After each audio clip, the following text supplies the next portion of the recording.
Welcome back to our channel SJS the splendid job towards symphony. ഞാൻ ശോഭ. ഞാൻ സ്മിത. ഞാൻ ജിൻസി. നമ്മൾ ഇന്നിവിടെ സംസാരിക്കുന്ന വിഷയം ഇപ്പോഴത്തെ പെൺകുട്ടികൾ, ഒരു ജനറേഷനിലെ പെൺകുട്ടികൾ വിവാഹം വേണ്ട എന്ന് പറയുന്ന ഒരു സമയത്താണ് നമ്മൾ ജീവിക്കുന്നത്. അതിനെക്കുറിച്ച് ഞങ്ങൾക്ക് എന്താണ് പറയാനുള്ളതെന്ന് ഞങ്ങൾ തന്നെ ഒന്ന് സംസാരിച്ച് നോക്കുകയാണ്. അപ്പോൾ ശോഭയുടെ അഭിപ്രായം ആദ്യം പറയാമോ? നമ്മള് പണ്ട് ഒരു 18 വയസ്സ് ആയാൽ പെൺകുട്ടികളെ വിവാഹം കഴിച്ചു വിടണം എന്നുള്ള ചിന്ത മാറി കാരണവന്മാരായിട്ട് തന്നെ, അതായത് ഇപ്പോഴത്തെ 40s അല്ലെങ്കിൽ 35 to 50 ഒക്കെ നിൽക്കുന്ന പെൺകുട്ടികളെ വിദ്യാഭ്യാസം വേണം, ജോലി വേണം എന്നുള്ള ഒരു താല്പര്യത്തിലേക്ക് അവരുടെ കാരണവന്മാരെത്തിയിരുന്നു. അവര് പെൺകുട്ടികളെ പഠിപ്പിക്കാൻ തുടങ്ങി, അവർക്ക് ജോലി വാങ്ങിക്കണം എന്നുള്ള ഒരു ആഗ്രഹം കൊടുക്കാൻ തുടങ്ങി. അപ്പം ഇൻഡിപെൻഡന്റ് ആയതിനു ശേഷം പിന്നെ ജോലിയൊക്കെ കിട്ടിയതിന് ശേഷം വിവാഹം എന്നുള്ള ഒരു കാഴ്ചപ്പാടിലേക്ക് എത്തി. എങ്കിലും വിവാഹത്തിനായിരുന്നു ഒരു മുൻതൂക്കം. അപ്പം ആ കാലത്തിൽ നിന്ന് മാറി ഇപ്പൊ പെൺകുട്ടികൾ പറയുന്നത് അവര് ജോലി വേണം, ജോലി കഴിഞ്ഞിട്ട് അടിച്ചു പൊളിച്ച് കുറച്ചു കാലം കഴിയുമ്പോൾ അവരുടെ സ്വാതന്ത്ര്യത്തിന് വിവാഹം ഒരു തടസ്സമാവുന്നു. അങ്ങനെ ഒരു കാഴ്ചപ്പാടിലേക്ക് ഇപ്പോഴത്തെ കുട്ടികൾ എത്തുന്നുണ്ടെന്നുള്ളത് തന്നെയാണ് നമുക്ക് കാണാൻ പറ്റുന്നത്. കാരണം നമ്മുടെ ചുറ്റുമുള്ള ഒരുപാട് കുട്ടികൾ, അതെനിക്ക് തോന്നുന്ന ആൺകുട്ടികളെക്കാൾ കൂടുതൽ പെൺകുട്ടികളാണ് വിവാഹം വേണ്ടെന്ന് വെക്കുന്നത്. അവരുടെ സ്വാതന്ത്ര്യത്തിന് അത് തടസ്സമാണെന്ന് ആൺകുട്ടികളെക്കാൾ പെൺകുട്ടികൾ ചിന്തിക്കുന്നതായിട്ടാണ് ഫീൽ ചെയ്തിരിക്കുന്നത്. അപ്പം അതിന് ഒരുപാട് കാരണങ്ങൾ ഉണ്ടാവാം. ഒന്ന് അവരുടെ സ്വാതന്ത്ര്യത്തിനുള്ള ഒരു തടസ്സം, പിന്നെ പെൺകുട്ടികൾക്ക് ഇപ്പൊക്കെ സ്വന്തമായിട്ട് തീരുമാനം എടുക്കാനുള്ള ഒരു റൈറ്റ് ഉണ്ട്, അല്ലെ അവർ അതിനുള്ള കേപ്പബിൾ ആണ്. പണ്ട് ആ തീരുമാനങ്ങളിൽ ഒരു സപ്പോർട്ട് ആവശ്യമുണ്ടായിരുന്നു. ഇപ്പൊ തീരുമാനം എടുത്താൽ അവർക്കത് നടപ്പാക്കാൻ സാധിക്കുന്നുണ്ട്. എൻ്റെ അഭിപ്രായം പറയുവാണെങ്കിൽ ശോ പറഞ്ഞത് ശരിയാണ്. വിവാഹമേ വേണ്ട, എന്തിനാണ് ഒരു സിഗ്മയാണെന്ന് പറഞ്ഞ് നടക്കുന്ന ഒരു കാലഘട്ടമാണ്. ഇപ്പം വാലന്റൈൻസ് ഡേ ഒക്കെ ഉണ്ടെങ്കിലും വാലന്റൈൻസ് ഡേയുടെ കാര്യമൊക്കെ മക്കളോടും കൂട്ടുകാരോടും ഫ്രണ്ട്സിനോടും ഒക്കെ ചോദിക്കുമ്പോൾ ഞങ്ങൾ സിഗ്മയാണെന്ന് പറയുന്ന ഒരു ലെവലിലേക്ക്, കൊച്ചു കുട്ടികൾ വരെ അങ്ങനെ പറയുന്ന ഒരു ലെവലിലേക്ക് നമ്മുടെ കാലം എത്തി നിൽക്കുകയാണ്. അതിന് പല കാരണങ്ങളുണ്ടാവാം.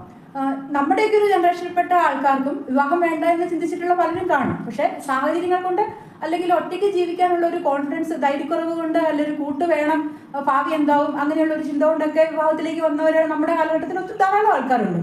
ആദ്യ കാലഘട്ടങ്ങളിലൊക്കെ കുടുംബം എന്ന് പറയുന്നത് ഒരു ഒഴിച്ചുകൂടാനാവാത്ത ഒരു കാര്യമായിട്ടാണ് കരുതപ്പെടുന്നത്. സ്ത്രീകൾക്ക് സ്വാതന്ത്ര്യമില്ല, അല്ലെങ്കിൽ അവരുടെ കർത്തവ്യം, ഡ്യൂട്ടി എന്ന് പറയുന്നത് കുട്ടികളെ നോക്കല്, കുടുംബം വളർത്തല്, അവർക്കൊരു ചോദ്യം ചെയ്യാൻ ചിന്തിക്കാനോ പോലുള്ള ഒരു അവകാശമോ സ്വാതന്ത്ര്യമോ അല്ലെങ്കിൽ അതിനുള്ള ഒരു സമയമോ ആദ്യ കാലഘട്ടങ്ങളിലൊന്നും ഉണ്ടായിരുന്നില്ല. അപ്പം പഴയകാലത്തെ നമ്മുടെയൊക്കെ അമ്മമാരും മുത്തശ്ശിമാരും ഒക്കെ വല്യമ്മമാരും ഒക്കെ കുടുംബം എന്ന് പറയുന്നത് ദൈവികമായ ഒരു കാര്യമായി കണക്കാക്കി അത് അങ്ങനെ ജീവിച്ചു വന്നിരുന്ന ആൾക്കാരാണ്.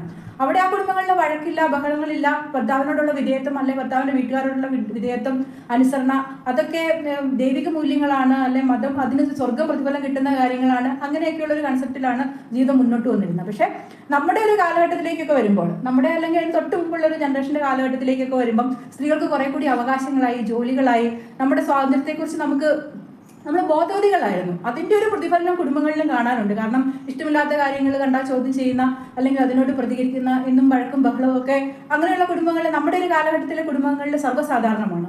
ഇത് കണ്ടാണ് നമ്മുടെ മക്കള്, അല്ലെങ്കിൽ ആ ഒരു തലമുറ, ഏറ്റവും പുതിയ തലമുറ വളർന്നു വന്നിരിക്കുന്നത് ഇതൊക്കെ കണ്ടുകൊണ്ടാണ്. അപ്പം കുടുംബങ്ങളിൽ എന്തിനാണ് വിവാഹം എന്ന് അവർ ചിന്തിക്കുന്നെങ്കിൽ അവരെ കുറ്റം പറയാനില്ല. കാരണം അവർക്ക് കുട്ടികൾക്ക് ജോലിയുണ്ട്, പുരുഷന്മാരോടൊപ്പം അല്ലെ ആൺകുട്ടികളോടൊപ്പം അതിനേക്കാളും ഉയർന്ന ജോലിയുള്ളവരാണ്, ശമ്പളം വാങ്ങുന്നവരാണ്, അവർക്ക് സ്വാതന്ത്ര്യമുണ്ട്, സ്വന്തമായി കാര്യങ്ങൾ ചെയ്യാൻ പറ്റുന്ന രീതിയിൽ പ്രാപ്തരാക്കിയാണ് നമ്മളവരെ വളർത്തിക്കൊണ്ട് വന്നിരിക്കുന്നത്. അപ്പോൾ അവർക്കൊരു കുടുംബത്തിന്റെ ഒരു ഉത്തരവാദിത്വം ഏറ്റെടുക്കേണ്ട ആവശ്യമില്ല. മക്കളെ വളർത്തുക അതൊരു ബുദ്ധിമുട്ടുള്ള കാര്യമാണ്. പണ്ട് സ്ത്രീകൾ മാത്രമാണ് മക്കളുടെ കാര്യങ്ങൾ മുഴുവൻ നോക്കിയിരുന്നത്.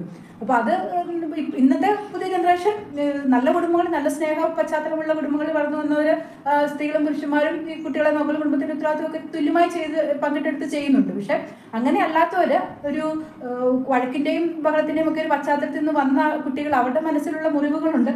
അവർ വിവാഹത്തെ കാണുന്നത് നല്ല പോസിറ്റീവായിട്ട് അവർക്കത് ഉൾക്കൊള്ളാനോ കാണാനോ കഴിയില്ല. എന്തിനാണെന്ന് അവർ ചിന്തിച്ചു കഴിഞ്ഞാൽ നമുക്കതിന് അവരെ കുറ്റം പറയാൻ പറ്റില്ല. തീർച്ചയായിട്ടും ഒരു വലിയ ഫാക്ടറാണ്. കാരണം ഈ രണ്ടുപേരും ഹസ്ബൻഡ് ആൻഡ് വൈഫ് ജോലി ചെയ്യുമ്പോൾ അവരുടെ ഫാമിലിയിൽ ഉണ്ടാവുന്ന പ്രശ്നങ്ങൾ ആ ഒരു മാരീഡ് ലൈഫിൽ ഒരുപാട് ബാധിക്കുന്നുണ്ട്. അത് ആ കുട്ടികളെയും ബാധിക്കുന്നുണ്ട്, അവരുടെ ലൈഫിനെ അത് അസ്വസ്ഥതപ്പെടുത്തുന്നുണ്ട്. അപ്പൊ ഇങ്ങനെ ഒരു ജീവിതം എന്തിനാണ് എന്നും കുട്ടികൾ ചിന്തിക്കുന്നുണ്ടാവാം. ഒരു അസ്വസ്ഥമായിട്ട് അല്ലെങ്കിൽ ഈ വലിയ വഴക്കിന്റെ ഇടയിൽ ജീവിക്കേണ്ടി വരുന്ന കുട്ടികൾ, അപ്പൊ അതും ഒരു കാരണമാവുന്നുണ്ടാവാം. അപ്പം നമ്മുടെ അമ്മമാരുടെ കാര്യം എടുത്താലേ ഏകദേശം നമ്മുടെ ഒപ്പം ഉള്ളവരുടെയൊക്കെ കാര്യങ്ങൾ എടുത്തു കഴിഞ്ഞാൽ ഭാര്യയും ഭർത്താവും ജോലിക്ക് പോകുന്നവരാണെങ്കിൽ സ്ത്രീകളുടെ ഉത്തരവാദിത്തങ്ങളിൽ മാറ്റങ്ങളൊന്നും വരുന്നില്ല. പുരുഷന്മാർ അവരുടെ ജോലി നോക്കുന്നു, വീട്ടിലെ കാര്യങ്ങൾ നോക്കുന്നു, ചെയ്യുന്ന പണ്ടത്തെ പോലെ തന്നെ കാര്യങ്ങൾ ചെയ്യുന്നു. പക്ഷെ സ്ത്രീകളെ സംബന്ധിച്ചിടത്തോളം കുടുംബത്തിന്റെ ഉത്തരവാദിത്തങ്ങൾ മുഴുവൻ നോക്കണം, കുട്ടികളുടെ കാര്യം നോക്കണം, അതേസമയം വർക്ക് ലൈഫിലെ സ്ട്രെസ്. അപ്പോൾ സ്വാഭാവികമായിട്ടും അവിടെ പൊട്ടിത്തെറിക്കുള്ള സാഹചര്യങ്ങൾ കൂടുതലാണ്. അത് സ്വാഭാവികമാണ്. പിന്നെ ഇപ്പൊ തന്നെ നമ്മൾ നോക്കുമ്പോൾ വീടുകളിലാണെങ്കിൽ നമ്മൾ പെൺകുട്ടികളെ വളർത്തുമ്പോൾ നമ്മുടെയൊക്കെ കാലത്തിൽ നമ്മളിങ്ങനെ പറയുമായിരുന്നു, നിങ്ങൾ വേറെ വീട്ടിൽ പോയി ജീവിക്കേണ്ടവരാണ്, അതുകൊണ്ട് നിങ്ങൾ ഇപ്പോഴേ എല്ലാം പഠിക്കണം, നിങ്ങൾക്ക് അച്ചടക്കം വേണം, നിങ്ങൾ എല്ലാത്തോടും അഡ്ജസ്റ്റ് ചെയ്യണം. ഇന്ന് നമുക്ക് അങ്ങനെ മക്കളോട് പറയാൻ പറ്റില്ല. അപ്പൊ അതിനകത്ത് അവർ അംഗീകരിക്കാനും പറ്റില്ല. അവർ പറയും ഞങ്ങൾ അങ്ങനെയൊന്നും ജീവിക്കാൻ പോകുന്നില്ല. ഇപ്പൊ അങ്ങനെ നമ്മൾ കുറെ അവരോട് പറയുമ്പോൾ തന്നെ അത് പെൺകുട്ടികൾക്ക് എന്തിനാ ഞാൻ വേറെ ലൈഫ് കഷ്ടപ്പെട്ട് ജീവിക്കാൻ പോകണേ എന്നൊരു തോന്നൽ ഉണ്ടാകാനുള്ള സാധ്യത കൂടുതലാണ്. പിന്നത്തെ ഒരു സാഹചര്യത്തിൽ ഒട്ടേറെ സൗകര്യങ്ങൾ എല്ലായിടത്തും ഉണ്ട്. നമുക്കൊരു ഒരേ താമസിക്കാൻ പോലും പേടിക്കേണ്ട ആവശ്യമില്ല. അതുപോലെ സേഫ്റ്റി എല്ലായിടത്തും ഉണ്ട്, ഫ്ലാറ്റുകൾ അവൈലബിൾ ആണ്, ഇഷ്ടംപോലെ പൈസയുണ്ട്, അതുപോലെ എല്ലാവരുടെയും കയ്യിലെ ഫോണും ഫെസിലിറ്റീസ് ഉണ്ട്. നമുക്ക് ഒറ്റപ്പെടേണ്ട ഒരു അവസ്ഥ വരുന്നില്ല. അപ്പോൾ തന്നെ അവർ കല്യാണം എന്ന ഒരു ചട്ടക്കൂടി കൂടെ അവർക്ക് താല്പര്യമില്ല. അവർക്ക് എപ്പോഴും ഫ്രീഡം വേണം. ഇതൊരു മാറ്റം ഉണ്ടാവണമെങ്കിൽ നേരത്തെ നമ്മൾ പറഞ്ഞതുപോലെ കുടുംബത്തിൽ നമ്മൾ വിവാഹം നല്ല ഒരു കാര്യമാണെന്ന്, കുടുംബം ഒരു പാവനമായ ഒരു സംവിധാനമാണെന്നുമുള്ള ഒരു ബോധ്യം നമ്മൾ കുട്ടികൾ കാണിച്ചു തരണം. നമുക്ക് പറഞ്ഞിട്ട് മാത്രം കാര്യമില്ല, അത് അനുഭവിക്കാനുള്ള ഒരു അവസ്ഥ നമ്മൾ ഉണ്ടാക്കണം.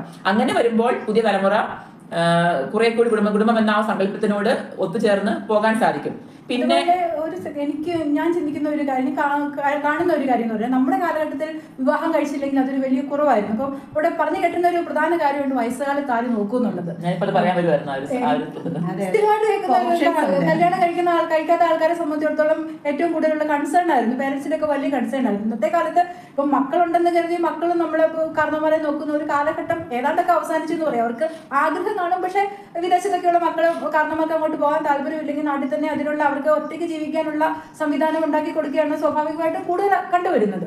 അപ്പം നമ്മളെ സംബന്ധിച്ചിടത്തോളം, സ്ത്രീകളെ സംബന്ധിച്ചിടത്തോളം വിവാഹം കഴിച്ചില്ലെങ്കിലും നമുക്ക് സ്വന്തമായിട്ട് ജോലിയുണ്ട്, സമ്പാദ്യമുണ്ട്. ആ സമ്പാദ്യത്തിന്റെ ഒരു ഭാഗം മാറ്റി വെച്ച് കഴിഞ്ഞാൽ ഈ നമ്മളെ നോക്കുന്ന സ്ഥലങ്ങൾ, അങ്ങനെ പ്രായമാകുമ്പോൾ നമ്മൾ സംരക്ഷിക്കുന്ന സ്ഥലങ്ങൾ ധാരാളം ഉണ്ട്, നമുക്ക് അവിടെ അക്കോമഡേറ്റ് ചെയ്യാൻ പറ്റും.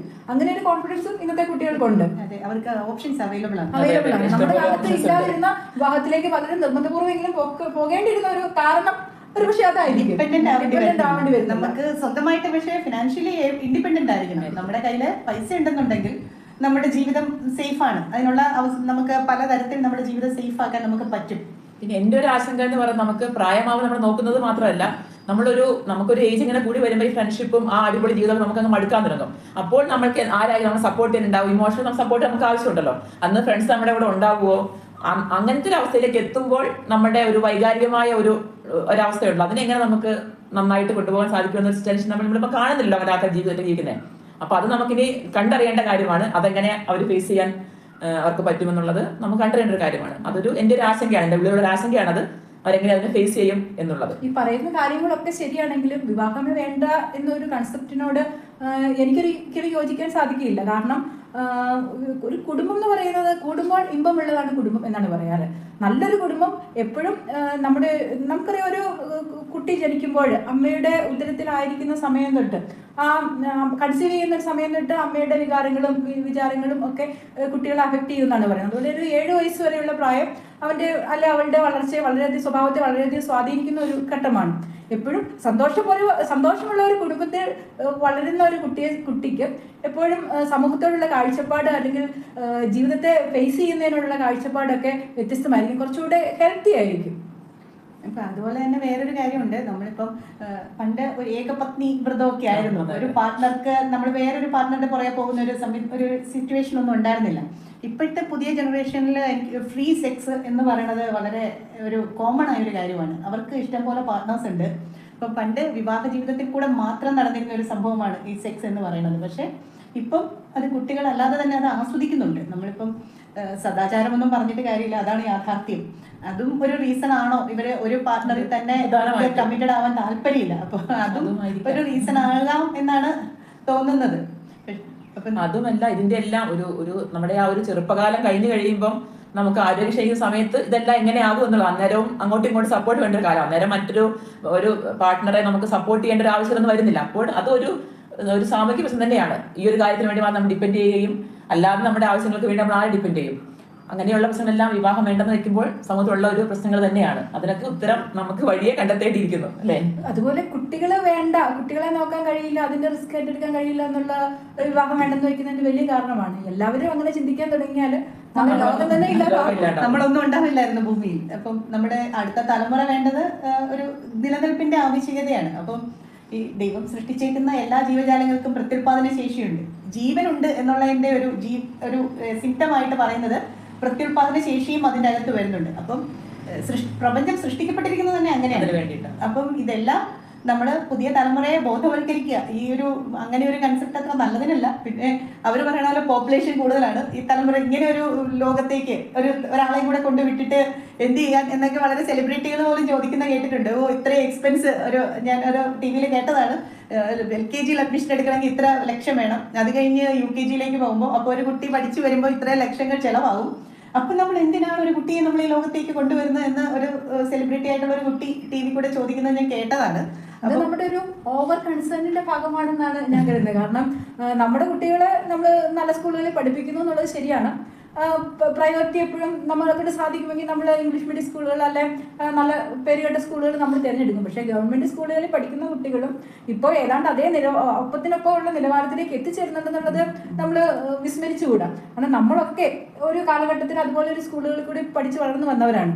അതുപോലെ സിംഗിൾ പേരന്റ് എന്നൊരു കൺസെപ്റ്റ് ഇപ്പോൾ ധാരാളമായി കണ്ടുവരാറുണ്ട്. സിംഗിൾ പേരന്റ് എന്ന കൺസെപ്റ്റ് അത് മോശമാണെന്നല്ല, കാഴ്ചപ്പാടുകൾ ഓരോരുത്തർക്കും ഓരോന്നാണ്, ഓരോരുത്തർക്കും ഓരോ ശരികളാണ്, അതിനെ നമ്മൾ ചോദ്യം ചെയ്യുന്നില്ല. പക്ഷേ തീർച്ചയായിട്ടും സിംഗിൾ പേരന്റിന്റെ കീഴിൽ വളർന്നു വരുന്ന ഒരു കുട്ടിയെക്കാളും എപ്പോഴും ഹെൽത്തി ആയിട്ട് വളരുന്ന ഒരു കുട്ടി, ഫിസിക്കലി ആൻഡ് പ്രത്യേകിച്ചും മെന്റലി ഹെൽത്തി ആയിട്ട് വരുന്നത് എപ്പോഴും രണ്ട് പേരന്റ്, ഫാദറും മദറും ഒപ്പം വളർന്നു വരുന്ന ഒരു കുട്ടിയാണ്. അപ്പം നമ്മുടെ ലോകത്തിൽ നമുക്ക് അറിയാം എന്തോരം കാര്യങ്ങൾ, എന്തോരം അക്രമങ്ങളും അതുപോലെ വയലൻസും നിരാശ, സൂയിസൈഡൊക്കെ എന്തുമാത്രം വർദ്ധിച്ചു വരുന്നുണ്ടെന്ന് നമുക്കറിയാം. അപ്പോൾ അങ്ങനെയുള്ള മെന്റൽ സ്ട്രെസ്സുകൾ അല്ലെങ്കിൽ മെന്റൽ ഹെൽത്തിന്റെ ഒരു അഭാവമാണ് ഇതിനൊക്കെ കാരണം. നല്ല പേരൻസിനൊപ്പം സ്നേഹത്തോടെ ഒരുമിച്ച് ജീവിക്കുന്ന പേരൻസിനൊപ്പം ഗ്രാൻഡ് പേരൻസിനൊപ്പം ഒക്കെ വളർന്നു വരുന്ന കുട്ടികൾ എപ്പോഴും ഹെൽത്തി ആയിരിക്കും. അവർക്ക് നല്ല നല്ല നിലകളിലേക്ക് എത്തിപ്പെടാൻ പറ്റും. അവരുടെ ജീവിതം ഒരിക്കലും ഫെയിലിയർ ആവുകയില്ല എന്നുള്ളത് നമുക്ക് നമ്മുടെ കൺമുമ്പിൽ തന്നെ നമ്മൾ കണ്ടുകൊണ്ടിരിക്കുന്ന ഒരു കാര്യമാണ്. അപ്പൊ ഈ വളർന്നു വരുന്ന ഈ പ്രവണത, അതിനെതിരെ നമുക്ക് സംസാരിക്കുക എന്നുള്ളത് മാത്രമേ ചെയ്യാനുള്ളൂ. നമ്മുടെ മുന്നിൽ കാണുന്ന കുട്ടികളോട് നമുക്ക് പറഞ്ഞു കൊടുക്കാൻ സാധിക്കും. അപ്പം അത് ഈ ഒരു പ്രവണത മാറി ലോകത്തിന്റെ നിലനിൽപ്പിന് ഇതൊക്കെ ആവശ്യമാണ് എന്നുള്ള ഒരു ചിന്ത കുട്ടികളിലേക്ക് എത്തട്ടെ. നമുക്ക് എല്ലാവർക്കും അങ്ങനെ നല്ലൊരു നാളേക്കായിട്ട് പ്രതീക്ഷിക്കാം.